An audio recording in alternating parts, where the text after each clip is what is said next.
Dakti dakti petrol diesel ni sakawa te সংযোজনাय gas ni sakawa rang morok wngmarokno mwthangna sanmungtwi motor stand petrol pump bwskango Amra Bangali haste committee kuthumlaikha phaimajaka Amra Bangali committee ni tangphang Gorang Rudropal bo saka petrol diesel ni sakawa rang morok wngmabai belai no tongko songlogni simichagui jotoni sakaw no jwngjal klaikha hinai haponi sakaw kok sirjakha bothai bo saka coronavirus ni bagui hainosi borok rok samung khumung kwrwi ajimung kwrwi wngwi tachara wngwi tongo phiaba hapang ayango ria aboni bugino nangkukmani malkhni ni sakawa rang morok wngmarokno mwthangnani logi logi mukhomantri yojana ni rang chanai rokni sakawa rutumung khlaiwi grak majra rinani te hasini joto lokrokno phainai tal dogo talo khoksa ni sai rang chobasurinani bagui kok sawai khnaikha এই কর্মসূচি শুধু এখানে না, গোটা রাজ্যে আমাদের হচ্ছে এই আন্দোলন।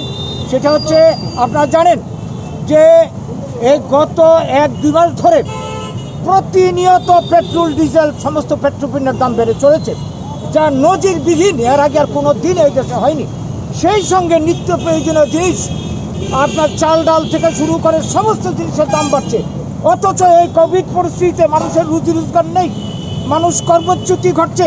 একদিকে কোভিডের মৃত্যু ভয়, আরেকদিকে এই দ্রব্যমূল্যর যাতাকলে পরে আমরা এখনো মরতে বসেছি। বিশেষ করে শ্রমজীবী কৃষক সমাজের মানুষ যারা, তাদের অবস্থা অত্যন্ত করুণ। এই নিয়ে গভর্নমেন্টের কোনো উদ্যোগ নেই, সর্বত্র কালোবাজারি চলছে, জিনিসের দাম বেড়ে চলেছে। এই যে ওষুধপত্র, জীবনদায়ী ওষুধ, এই ওষুধের দাম বেড়ে চলেছে। সমস্ত দিক দিয়ে আমরা আজকে মরতে বসেছি। তাই এর প্রতিবাদে এবং তার যাতে একটা বিহিত হয়, তার জন্য আমরা সরকারের দৃষ্টি আকর্ষণ করতে চাইছি। তো আমাদের আজকে এই আন্দোলন 5 দফা দাবিতে সারা রাজ্যে হচ্ছে। 1 নম্বর, অবিলম্বে ডিজেল পেট্রোল রান্নার গ্যাস সহ সমস্ত পেট্রোপণ্যের মূল্য বৃদ্ধি রোধ করতে হবে। 2 নম্বর হচ্ছে চাল ডাল ভোজ্য তেল সহ সমস্ত নিত্য প্রয়োজনীয় জিনিস এবং জীবনদায়ী সমস্ত ঔষধ মূল্য বৃদ্ধি হচ্ছে, তা রোধ করতে হবে এবং জেনেরিক কাউন্টারগুলিতে সমস্ত জীবনদায়ী ওষুধ সাপ্লাই দিতে হবে। 3 নম্বর দাবি আমাদের, অবিলম্বে সমস্ত রেশন শপগুলিতে এখন শুধুমাত্র চাল পাওয়া যাচ্ছে, কিছু চিনি পাওয়া যায়, আর কিচ্ছু পাওয়া যায় না। তো সরকার বলেছিল ডাল দেবে, ভোজ্য তেল দেবে, কিচ্ছু দেওয়া হচ্ছে না। আমরা দাবি করছি এই সমস্ত রেশন শপগুলিতে নিত্য প্রয়োজনীয় যা যা লাগে মানুষের প্রয়োজন সব কিছু সাপ্লাই দিতে হবে এবং যারা এই গরিব অংশের মানুষ তাদেরকে বিনামূল্যে সাপ্লাই দিতে হবে। 4 নম্বর দাবি হচ্ছে আমাদের এই যে কালোবাজারি, আজকে প্রতিনিয়ত কালোবাজারি হয়ে চলেছে, সকালবেলা একদম বিকালবেলা একদম।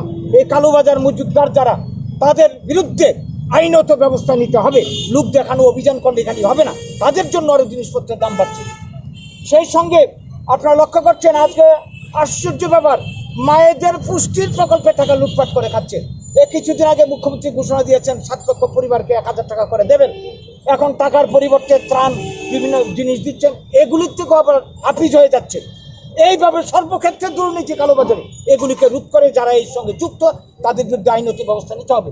5 নম্বর দাবি, এটা আমরা বরাবর করে চলেছি, যারা শ্রমজীবী অংশের মানুষ, যারা কায়িক শ্রমী মানুষ, গরিব মেহনতি কৃষক থেকে শুরু করে যাদের এই মুহূর্তে কোনো কাজ নেই, তাদেরকে এই কোভিড চলাকালীন সময় থেকে আরম্ভ করে আগামী 6 মাস পর্যন্ত এই 8,000 টাকা করে পরিবার পিছু দিতে হবে। এই 5টা দাবিতে আমাদের আজকের এই আন্দোলন। শুধু এখানে নয়, গোটা রাজ্যব্যাপী আমরা আন্দোলন করে যাচ্ছি। আমরা সরকারের দৃষ্টি আকর্ষণ করছি অবিলম্বে ব্যবস্থা নিই, আনলে আমরা আরও দুর্বার গণ আন্দোলন করে তুলব সারা রাজ্যব্যাপী।